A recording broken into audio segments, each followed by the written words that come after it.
Okay, so here with Kevin Roh, and Kev, obviously, thanks a lot for your time. Really appreciate it. You have No now problem. joined what I like to think is the upper echelon of hacking interviews. I think this is number 10, so congrats for being on that nice round number. Oh yeah. So that said, Kev, you and I guess we started talking. I don't know. It must have been like a year ago now, and kind of conversation kind of came out of a couple vulnerabilities that you and I found, and kind of connected on Twitter and started talking, and then some we'll kind of get to this later, but I had the chance to meet in Vegas at DEF CON, which was pretty cool. Grab some drinks and put a face to a name. So Mm. I share that because I like to think like it's a cool opportunity to meet somebody in person, develop a friendship, and then have somebody sit down and give some hacking advice. So Yeah. with that, we'll jump right into it. And I don't know, maybe you can just tell us kind of how you got started hacking. I really liked the conversation we had in Vegas where you were telling me how it started for you. Yeah, about the story, but before that, when I was a little bit younger, I remember playing this one game. It was called Maple Story, and everyone would be using this one software called Cheat Engine to inject some kind of script into the game, and it just puts all the monsters in one place. So that's like the first time I ever experienced hacking. But then I don't think it wasn't really hacking because I was just plug and play. But then years passed, and then going to college, I decided to become an Uber driver. And then the reason why is just I wanted to get a little bit more cash on the side. Yeah. But then when I um, got everything done, I applied, went over to the Uber headquarters in Vegas that they had, and then after that, I just decided to go onto their website and see what they had on there. It's just like you add your vehicle, you had your profile page, and that's about it. So when I started looking at the vehicle page, for some reason I clicked out and I clicked back in. And if you time it correctly, it'll show you about 900 Uber drivers, social security number, tax information, driver license, no, basically everything. And at that point, I was kind of curious of why that happened. So I reported to the Uber security team because they had their email on their website, and then they just told me, "Hey, hold on, we're taking a look at this right now." Yeah. And then I've heard of bug bounty programs back then, about a little over a year ago, but I didn't really understand it. So I asked them, I was like, "Hey, do you guys have a bounty for this?" Yeah. Yeah. And then they're just like, "Yeah, we'll invite you over to our Hacker One program, and then we'll give you the bounty there." And then after that, just after getting that certain amount, Yeah. I was like, "Oh, you know what? Forget driving. I'm not gonna do that. I'm gonna go for finding vulnerabilities," and that's how it started. Nice. That's so. So it was really like you weren't using Burp, you weren't using anything, you weren't really looking for anything. It just happened to be kind of like a dumb luck. Hey, this looks like Yeah, an issue. Then you step of saying, reaching out to them and saying, hey, yeah, I think you got something wrong with the website. yeah. I had a couple of friends who were looking over my shoulder, like, "Hey, you should sell that." I was like, "No, no, Yeah, no, that's right. I can't do that." Yeah. No, exactly. Yeah, the black market that will pay you millions for everything that you find. Yep. Right on. That's awesome. That's really cool. I liked that when we were talking about that in Vegas, just because it was kind of like you fell backwards into it, right? But Yep. at the same time, you identified something, knew it wasn't right, and Mhm. went out and reported it. And I think that's a big thing, big part of bug bounties is that observation. This kind of glaringly because you're seeing people's licenses and SIN numbers. Yeah. But there's a couple other examples we'll probably talk through where it's a similar thing, which I think Mhm. it's one of the big things that's impressed me about kind of you and the things that we've talked about is that Yeah. power of observation and perseverance. And then on that note, like when you and I were starting out, I remember. So I remember I was plugging away at the HackerOne platform, giving it my all, and I was looking through everything. And then I remember I was walking to the bus like first thing in the morning one day, and I saw HackerOne disclosed a bug, and it was a bug where you were able to change a company's, I want to say like their notifications or something like that, their Yeah. triggers. And I It was remember looking at it and just thinking, oh man, I can't believe I missed that. And that was my first introduction to you. It was like, oh man, Kev is amazing. How did he find this?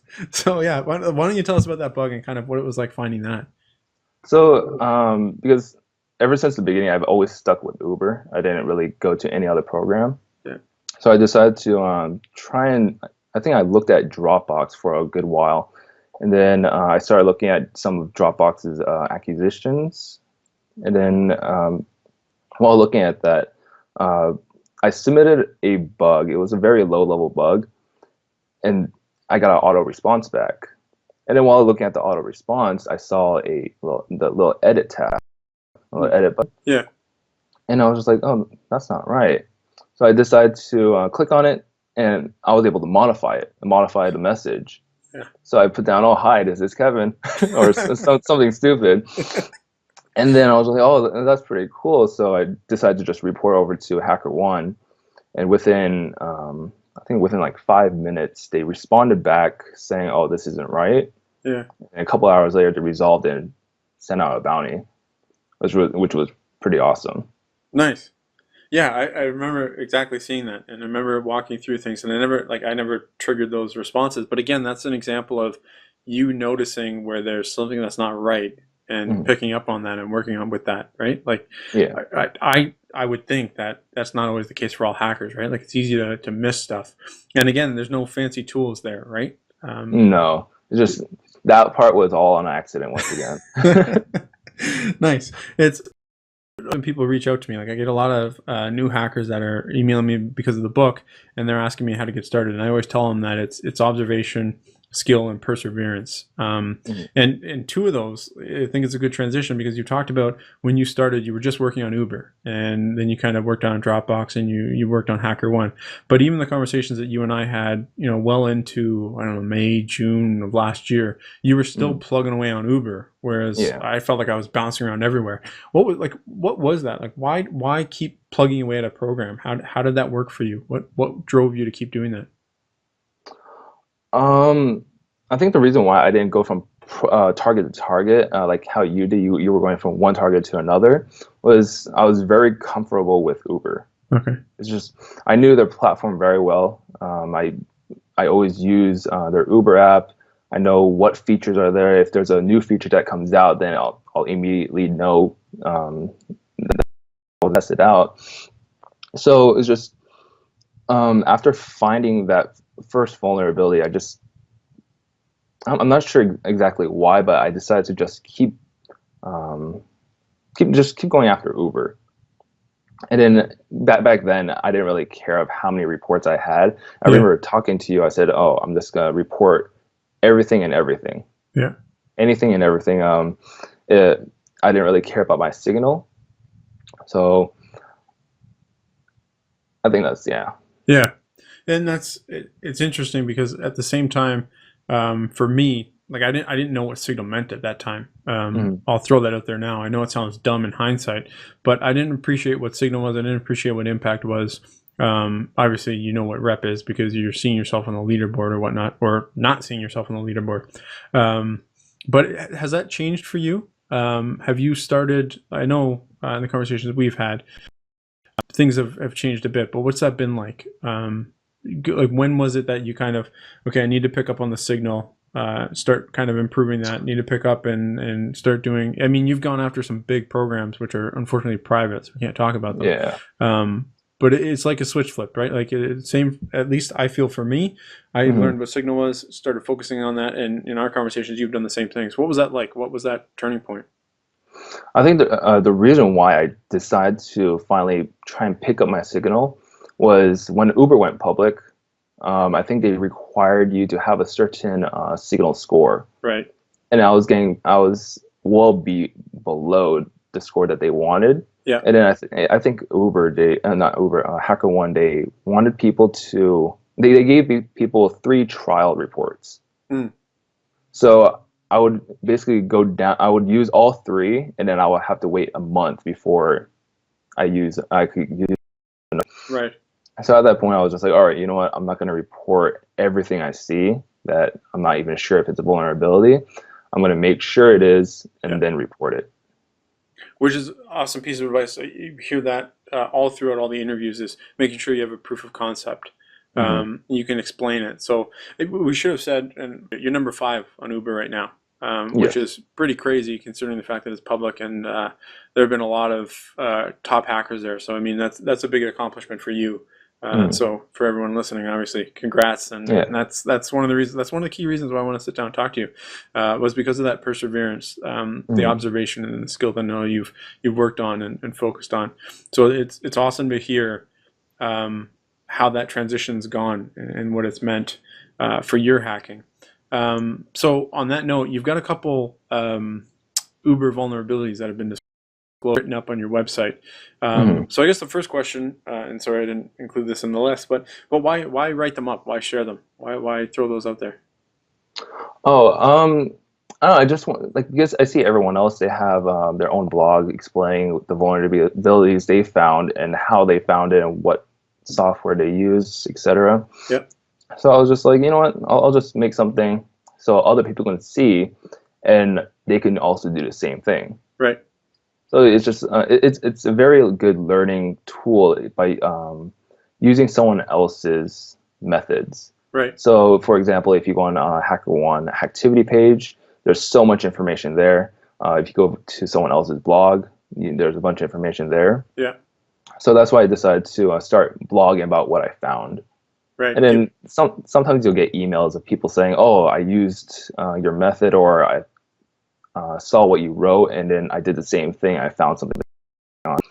And it's a good feeling, but at the same time, you're just kind of like, "Oh man, they found something." I know. I've been there as well. It's bittersweet when people reach out and they're like, "Hey, I used your technique and I found stuff." And it's like, "That's awesome. I could have found that too." But at the same time, I mean, in the grand scheme of things, everything's growing, right? Like Hmm. there's so much to work on and not enough time. So I think overall, for those kind of in the same boat where they're wondering, should I share this, should I not? And there's some things that I should probably share sooner rather than later because I'm still working on some programs and people have reached out to me on them. But um, sharing and getting more hackers in there, kind of developing the knowledge base, I think it only benefits us from an Hmm. ecosystem standpoint, right? Like the more you share, the better other people become. More Yeah. hackers means more programs, means more opportunity for everybody. Hmm. So it's really do that, and I really appreciate the articles that you've written because I know I've learned from them as well. Specifically, I thought it was cool when you were talking about the Uber information disclosure. Yeah. Can you walk us through some of that? Because you also mentioned before that when Uber releases new functionality, you'll take a look at that, and that's kind of what you did here, right? Hmm. Because for that, I didn't really understand why Uber was looking for these. Basically, it was a user UUID to identify. It's basically an identifier for each Uber account. Okay. So when Uber was private, they didn't really provide that much information. They're like, hey, just see if you can find some cross-site scripting. Oh, really? Was it SQL injection, RCEs, just a regular um, list. But then when they went public, they came out with the treasure map and they provided much more information of what they want you to. Yeah. And one of them was the user UUID. And then after I didn't really understand what that was, so I read up a little bit more information that they put on there. Well, it was so if using an identifier for an account, it's basically if you find a IDOR vulnerability on their website, Yeah. then if you're able to use the UUID, basically if you can get bulk UUIDs, then you could use that with the IDOR. Right. Right. So basically, because I was very familiar with the Uber platform, I was able to basically think, oh, where are two Uber accounts or multiple Uber accounts communicating with each other? Right. Basically, what I mean is just because for Uber, they had on the Uber app, you could split a fare with someone, or you could make a family profile where pay for someone else's fare. Okay. Or on the website, you could create a business and then invite other people. Yeah. So when there's communication between them, then I decided, oh, you know what? Let's see what the HTTP response was, Yeah. and then it was just their user UUID was there, so I decided to just report all those. Nice. That's awesome. That it's interesting for a variety of reasons. A couple of things that I want to take off on that. First is looking at the scope, right? Just the fact that Uber went from kind of like a limited scope to much more in depth. I mean, it's easy to overlook that, and I think it's really interesting because you and I have talked about it before, where you zoned in on a particular area of the scope Hmm. that isn't necessarily as popular as, say, finding cross-site scripting, open redirects, and all the rest of it. Um, so is that a technique that you're typically employing? Is kind of zoning in on what people look, kind of niching it down and then going after that, like, or are you just kind of using a platform broadly and picking up things as you go? Because I was on Uber for a while, and they came out with the new list they wanted. Yeah. I decided, yeah, I'll just pinpoint on this one specific thing, Okay. and then once I like run out of ideas, then I'll just move on to the next. Because how Uber, they came out with the treasure map, Yeah. that had so much information of what each functionality does, of like the partner page or the rider page. So whenever I got stumped on something, I would just refer back to that Yeah. and be like, okay, the vault.uber.com, it'll provide the banking information. Like, okay, you know what? I'll go over there and check it out. Which is now you have another write up where you're talking about the ability to brute force, and it's the same Mhm. idea, right? In the article, you talk about the fact that you looked at the scope, you identified brute forcing, thought that was something neat to go after. Mhm. Interestingly, like in conversations that I've had with other hackers, not so much now because there've been some good brute forcing vulnerabilities coming up, but some of the conversations that I had, people kind of looked down on them. It was kind of like, it's not real vulnerability. But Yeah, it's interesting because Uber identified as something they want to see. You went out, found it, and reported it. yeah. And so, same technique, right? It was same idea. The brute forcing, was that in the vault that you found that? That one was actually in the partners web portal. Okay. Basically, it was for the tax information, where you would need some access to the person's account, but then to be able to view the tax information, you need the last four digits of their social security number. Okay. So you could just, there's no rate limiting in place, so you could just go from 0000 to 9,999, and that probably take less than 5 seconds, 10 seconds. Nice. So I just reported that over to Uber, and they came back with the same response saying, "Hey, you would need access to somebody's account, but we're still going to fix it." Nice. Sweet. And I know taking it kind of to the event that we participated on in Vegas, it was similar ideas. There were other vulnerabilities that were similar there that you and I have talked about, and Mhm. that you stole a bounty from me on. But no, I thought I'd drop that for everybody listening. Yeah, I was about to bring that up. Yeah. No, no, no. But I mean, those are things that you and I have talked about along with other people, where there's an opportunity, and it goes back to the proof of concept, right? If you can identify that here's an opportunity for someone to go and do something malicious, it might not be the sexiest vulnerability, but if you can show how it creates a security impact, the good teams tend to end up listening to you, right? Is that typically the same type of from the other programs that you're working on? Yeah, for sure. While looking at some other programs now, because now recently I've been going from target to target, Yeah. as long as you provide a really good proof of concept, even though it's sometimes it might not be a vulnerability, they'll work with you, and that's what I've learned over the past years. Is as long as you have a really good proof of concept, well, most of the time, if you have a really good proof of concept, then basically you could work really well with the company. Nice.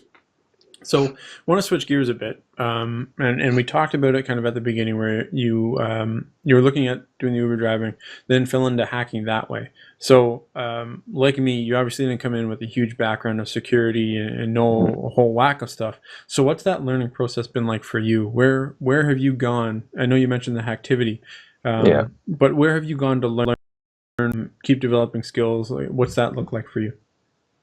I also talked about it before how I would just report anything I see and everything I see. And in the beginning, when I did that, I learned a lot because then I would be able to identify, oh, this isn't a vulnerability and this is a vulnerability. Okay. And then, but I guess anyone can see, oh, this is not really a vulnerability because you're, but yeah. Yeah. But then, when I first started up, it just HackerOne was the very first one, the first platform that I ever used. Okay. And then their activity page had so much information, all their disclosed reports. So by going to each one of them, if it's a maybe cross-site scripting, or if it's CSRF, or if it's any other vulnerability, then you could learn a lot off of that because I know a lot of people don't like this by just basically stealing someone else's method, like what they used. Yeah. But then if you're able to learn what they did, basically use their method, maybe modify it a little bit, and if you just understand what it does, then that helps you a lot. And also going from YouTube to other people's blogs, or especially reading your book, Web Hacking 101. Yep. That helps a lot because even for your book, it has everything categorized. Nice. So I appreciate the feedback. It's interesting you talk about kind of the learning experience from submitting kind of the non-applicables or the informatives. I'd like to hope that their program kind of administrators or triagers kind of listening to these interviews, because I think that there's a big opportunity there, and I've seen it in Mozilla has a YouTube video where one of their security staff has kind of what their program's been like in running that, and they talk about it is, when you get those people who are reporting bugs who might, who aren't necessarily reporting real bugs, they're not validated. There's a learning opportunity there to help those people grow. And in the talk that I watched, they talk about the fact that, you kind of miss the mark at the beginning, but if you help those people grow, they end up growing into people that do help you and become better hackers. Yeah. I know it happened for me. It sounds like it's happened for you. And so I flag it because I think there's a real opportunity to develop talent there. And I think slapping people down isn't helpful. And by the sounds of it, Uber didn't do that with you. It helped you kind of learn and grow, and now you've provided some real value to them, right? Yeah, because for Uber, they still do this for almost everyone that participates in the program. Is if it's not a valid bug or if it's too low level, they'll close it as informative. Oh, nice. But I know the companies where if you report something, they'll close it as non-applicable. So I feel like if I started off with a different program, I would have been discouraged a lot. Yeah. But then because I started off with Uber and they always close everything as an informative, or sometimes they would close it as non-applicable, just depending on who is looking at the report. Yeah. But I think that makes a huge difference between which company and how you grow. Just if you've always got informatives, that's fine. You'll learn from it. But if you got NAs, then you would have you probably would have stopped. Yeah, no, it's definitely, I mean, put it bluntly, it's a kick in the pants when you, at least for me, like I remember waking up a couple times and seeing an NA, and it's just like, you just, I would feel bad that I wasted somebody else's time, but then B, at the same time, I wasted my own time. It's just kind of, and same thing. I had a couple programs that I worked on early on that would only close as informative, and they would explain and talk through things with me, right? Like I would ask them some dumb questions or make some dumb comments, but they helped me learn and help me develop. And so I always speak very highly of them. They're a private program, but anybody that's in there, I always recommend they check them out because I think they're a great program. So that said, now where are you going to learn new things? Like where are you trying to pick up new techniques, new information? Is it just specifically the HackerOne activity, or are there other areas that you're looking at? Now, because of we have there's a chat room on Slack. Sometimes I'll go on there and ask some information. It's like, how do I do this?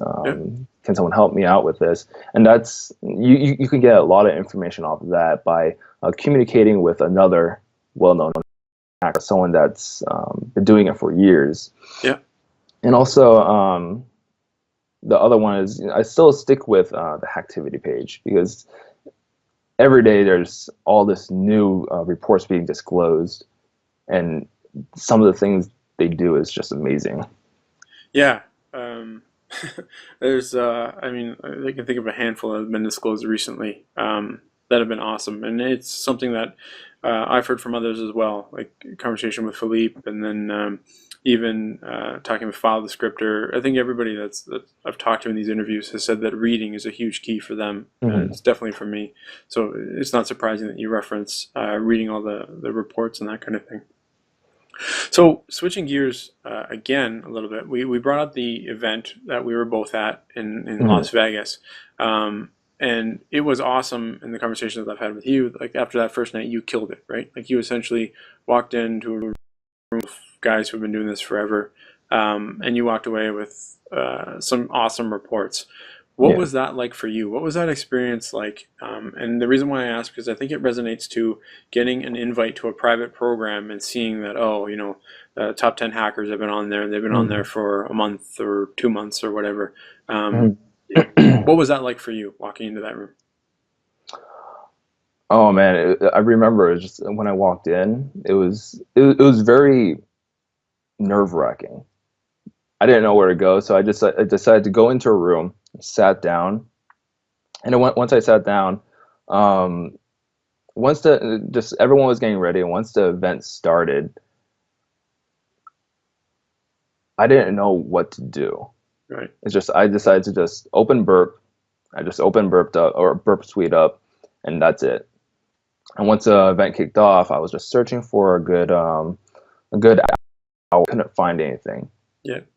So at that point, I just decided, all right, you know what? I could either A, quit and just fake it till you make it, or B, just take a break and see and get back to it later. Yeah. So that's what I did. I basically took route B, took a step back, thought about everything, thought about what the company provided. Yeah. Once I figured out what they provided, I basically just went for it. Nice. That's it, it's interesting that you say that you took away like you took a minute away to clear your head and think about things. Mm-hmm. It's in other interviews and conversations, I've had those similar ideas come up where it's you really need to clear your head and think about kind of what you're doing. Like it's easy to get down into the weeds.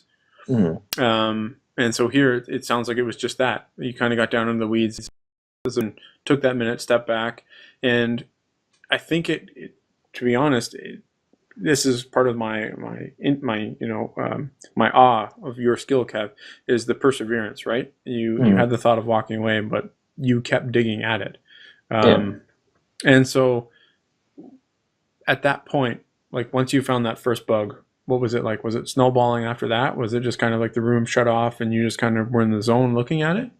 Oh, definitely. It's just once you find that first vulnerability, even if it's in a live event or if it's at like if you got a private invite to a company, Yeah.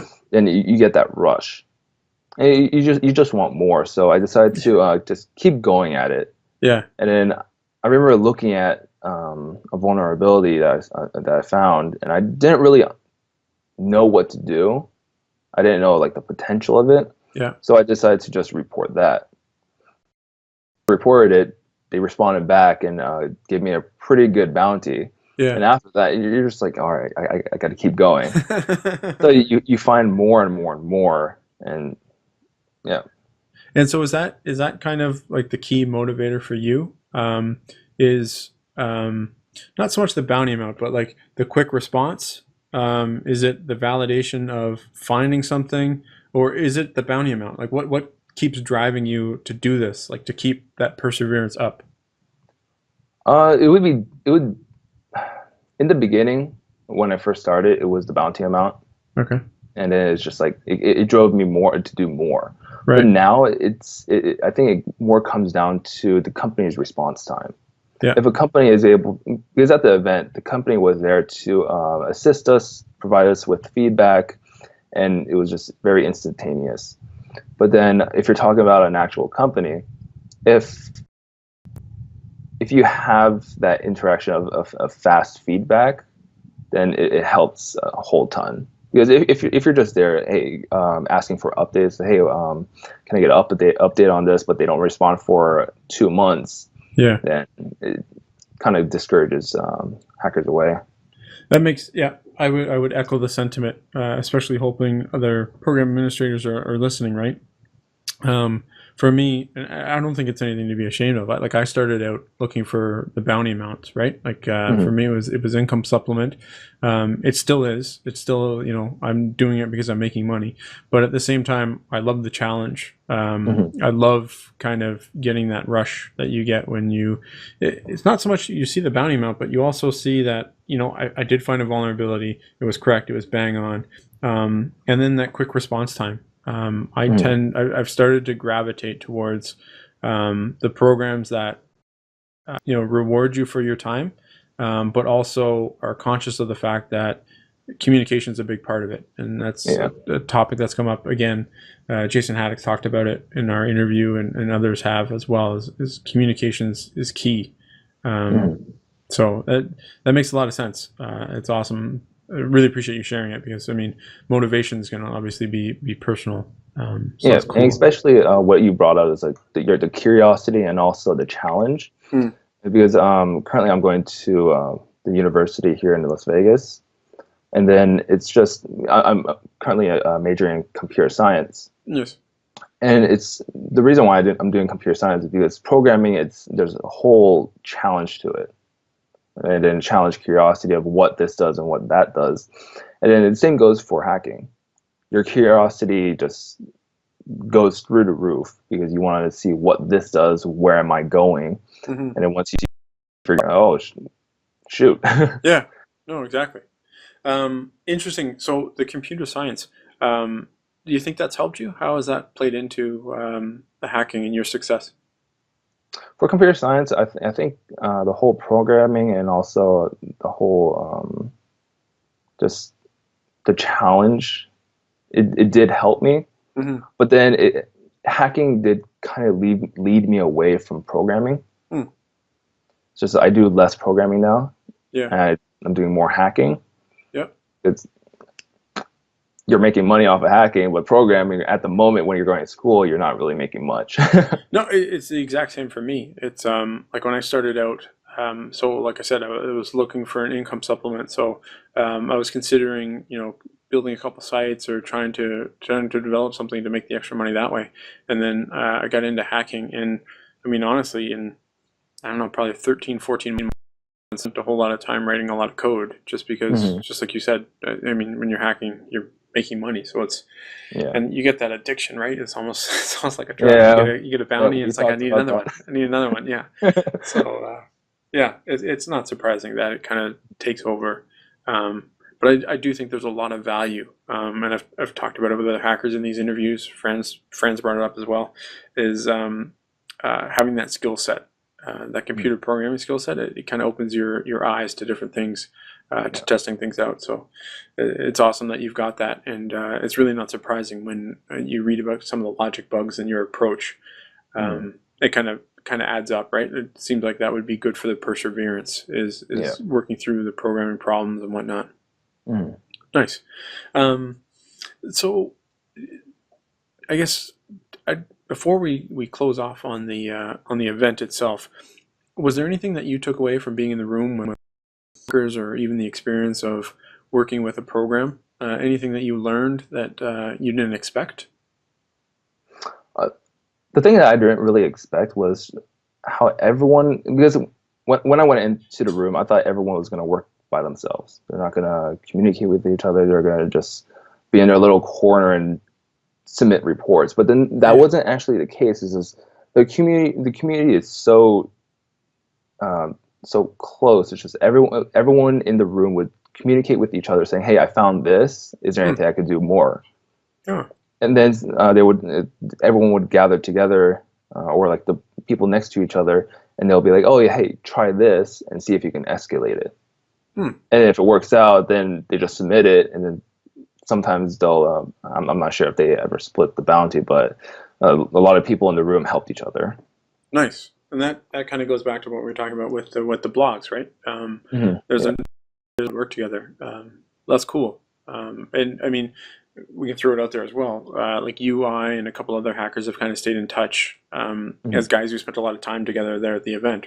I thought that was really cool. That was a big takeaway for me was hmm developing those relationships, especially meeting all the other people that were at the event as well, putting yeah. faces to names. That's cool. That was a takeaway for me as well.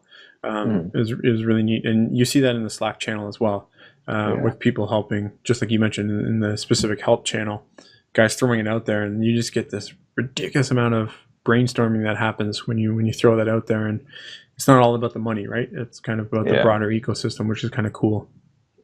It was kind of funny though. I was fangirling over a couple of people there. I was like, "Oh my, your meals! Yeah. Holy crap!" Yeah, no, absolutely, me too. I told, maybe I didn't tell Arnie, but when I met Arnie, went in there, I was just like, I had watched his B-side playing over there, and I was Mm, just, yeah, I was in awe. I told him, yeah, I was a fanboy for sure. And I mean, everybody else that was there as well. It was awesome to meet Philippe, and then see yeah, Franz and whatnot, and even the Hacker One team. It was cool to yeah. get to chat with them and whatnot. Yeah, it definitely, it was a cool feeling. Um, so, um, taking it back, just kind of wrapping things up, Kev. Any advice that you have to new hackers? Like I know you've mentioned some of your friends wanting to hack and get into it.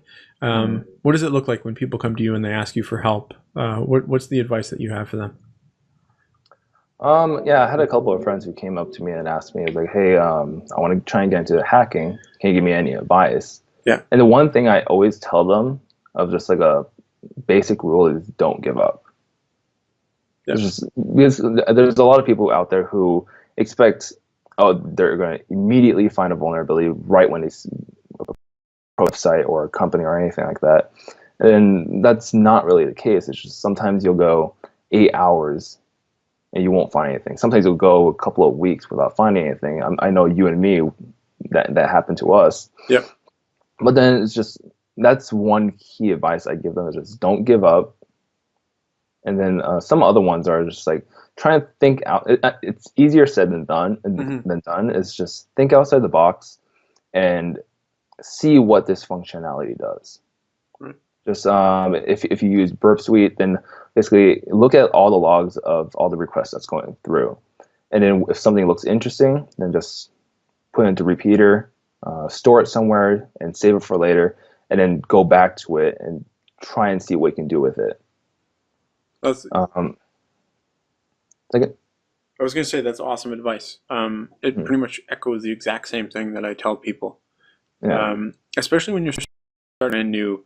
I mean, you don't have access to private invites, so you're working on programs that a lot of people are working on. So there's a lot of competition, and the big thing, just like you said, when I started, I spent, I don't know, hours, days, sometimes hmm, weeks, and had nothing to show for it. But then it was kind of like, as I started learning, like find one vulnerability, and then the time to that next vulnerability was like it was kind of cut down a bit, right? hmm, yeah, And so I find for me that was key, was seeing kind of celebrating those small victories, like celebrating yeah, the fact that, hey, you know what, I found a bug. I might not have made enough to retire on, but I found something. I'm yeah, clearly doing something right. And Philippe talked about it. Like when you get dupes, you've at least found something, which hmm, is good. Celebrate that fact that you're on the right yeah. track, and keep working towards it. How do people respond to that advice, Kev? Do they listen to it? Reaction like from them? So people usually don't follow the advice because of it's very difficult to not for you to focus on something and not receive anything out of it. Yeah. But then, yeah, I still tell them, hey, just don't give up.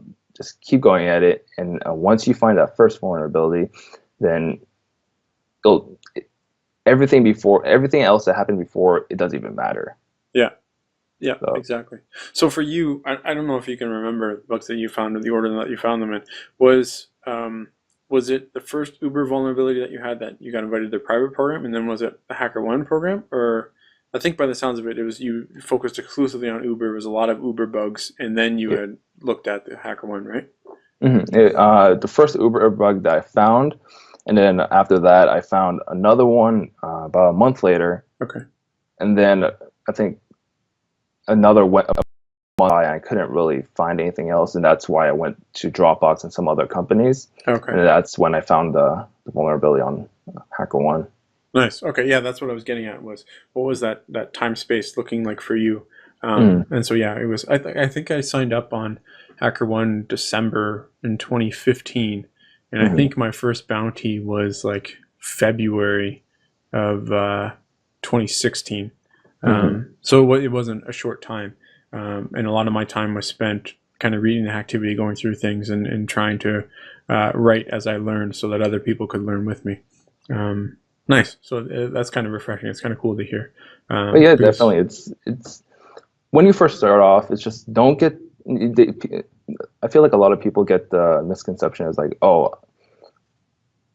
I'll basically immediately find something, but then your knowledge base of the whole vulnerability, the whole bug bounty, it's very limited because you're just starting off. But Mhm. then now once you start progressing, because for me a year later, it's just my knowledge base just grew so much. Yeah, it So it's cool when you reflect back on things. At least for me, and I think about stuff like all the stuff that I worked on before. Even like, if I look at it like 3, 4 months, like the knowledge, like growth has been massive. And then I think mhm, about the programs that I was working on like 3 or 4 months ago, and I think of, oh, you know what? I didn't look at this. I didn't test this. I wasn't thinking about this. Um, yeah, it's a constant kind of, at least for me, just like growing world of knowledge. mhm. And that's where, going back to it, I always tell people like it's observation, skill, and then perseverance. And all three of them, I think, are equally important Yeah. to be successful. And then you, over time, once you grow your knowledge, your knowledge base is just you start developing your own methods. It's like a routine of what you want to do. So when you go to a site, you'll say, "Oh, I'll look for cross-site scripting, then I'll do this." Or if you're the type of person to be looking for me, I do some reconnaissance first. Okay. Yeah. So I'll see what the company even provides, Yeah. and then I'll just go down the list from there.